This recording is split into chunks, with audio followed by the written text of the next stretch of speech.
여러분 안녕하세요. 김정호의 세계경제 일주 우크라이나 2편입니다. 제1편에서는 우크라이나, 러시아, 벨라루스의 뿌리인 키예프루스의 성립에서부터 우크라이나인들이 조상으로 여기는 코사크 국가의 등장, 그리고 공산 소련 시절을 거쳐서 독립 직전까지의 이야기를 전해드렸습니다. 오늘은 1991년 독립에서부터 현재 러시아와 맞서 전쟁을 벌이고 있는 지금 현재까지의 이야기입니다.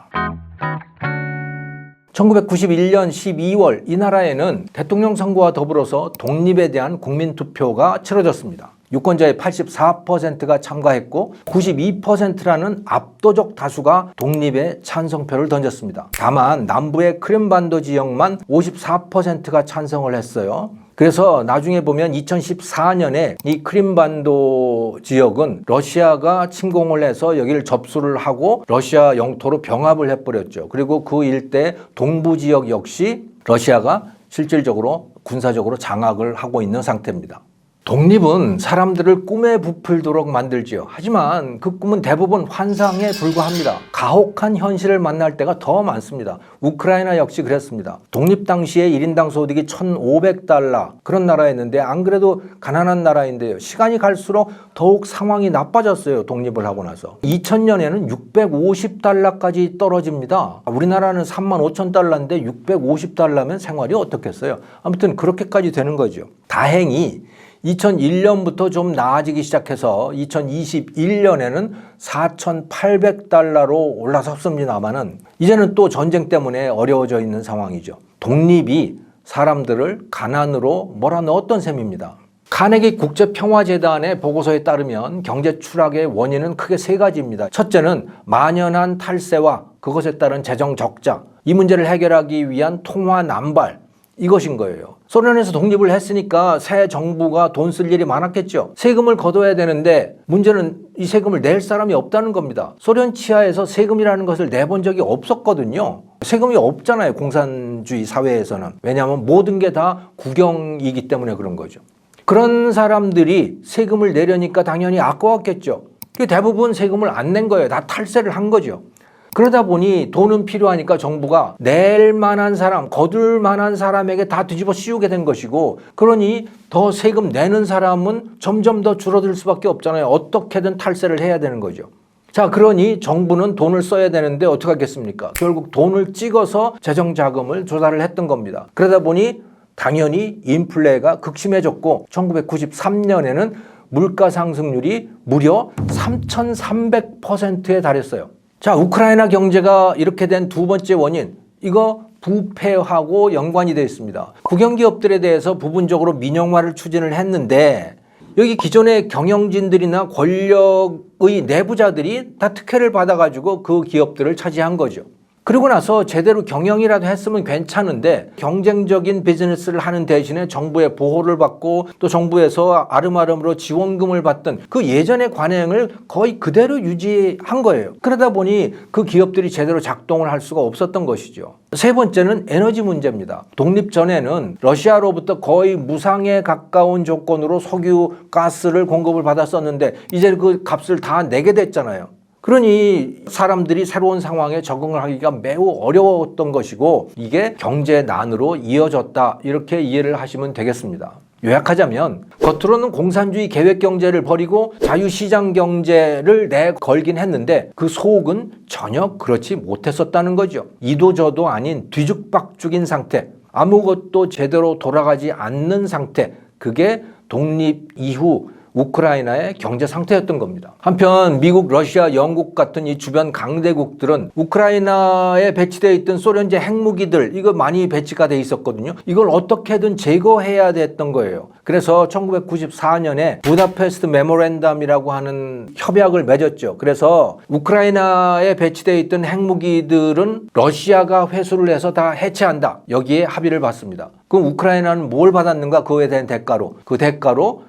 미국, 러시아, 영국으로부터 우크라이나는 주권과 안전 보장을 약속을 받았습니다. 그런데 그 러시아가 그 약속을 파기하고 침략 전쟁을 벌이고 있는 것이죠.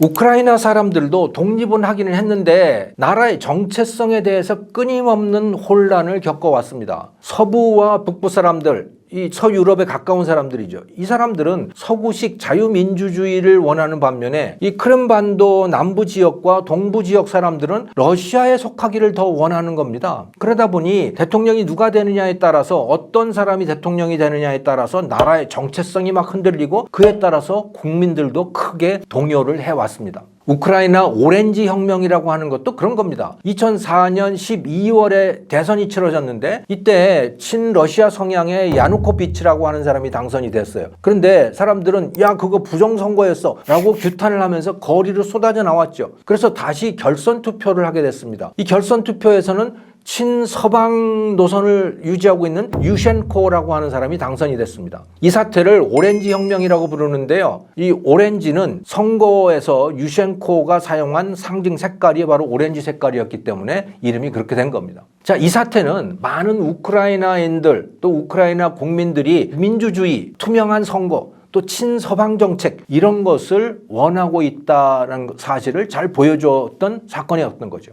그 이후에 우크라이나는 나토하고 교섭을 벌리고 EU에 가입 교섭을 벌리고 이러는 식으로 자유민주주의 진영과의 접촉을 계속 늘려갔습니다. 이것을 바라보는 러시아 푸틴의 입장은 매우 불편했겠죠. 2006년에 그래서 우크라이나에 대한 가스 공급을 중단을 해버립니다. 일종의 경고를 한 것이죠. 그래도 우크라이나는 계속해서 서방 진영으로 간 거예요. 자, 그런데 이 유셴코가 오렌지 혁명으로 호기롭게 취임은 했지만 성과는 매우 실망스러웠습니다. 특히 경제가 아주 어려웠어요. 2010년 대선에서 경제 성장을 내건 야누코비치가 다시 당선이 되었고 이 사람은 친러시아 정책을 펴기 시작했습니다. 그리고 2013년 그동안에 이제 그 이전 정권에서 추진해왔던 이 유럽연합, EU 가입 협상, 이걸 계속 추진을 해왔는데 여기에 불참을 선언을 한 거예요. 야누코비치가. 이렇게 되니까 시민들이 분노를 하게 된 거죠. 그래서 다시 거리로 뛰쳐나왔습니다. 석 달 내내 시위를 한 거예요. 그래서 결국 야누코비치는 러시아로 도피를 하게 됐고 정권은 해체가 되고 다시 구성하기에 이르는 거죠. 이 사건을 유로마이단 혁명이라고 부르는데요. 마이단이라고 하는 것은 우크라이나어로 광장이라고 하는 뜻이라고 합니다. 그리고 유로라고 하는 것은 이제 유럽인 거죠. 그래서 유럽을 지향하는 혁명, 이걸 유로마이단이라고 하는 이름으로 부르게 된 겁니다. 하버드대 역사학과의 우크라이나 출신 플로키 교수라고 하는 사람이 있는데요. 이분이 최근에 쓴 글에 보면 이 유로마이단 혁명이 대다수의 우크라이나인들로 하여금 나라의 지향점, 새로운 지향점이 유럽식 민주주의임을 분명하게 깨닫는 계기가 되었다고 진단을 하고 있더라고요.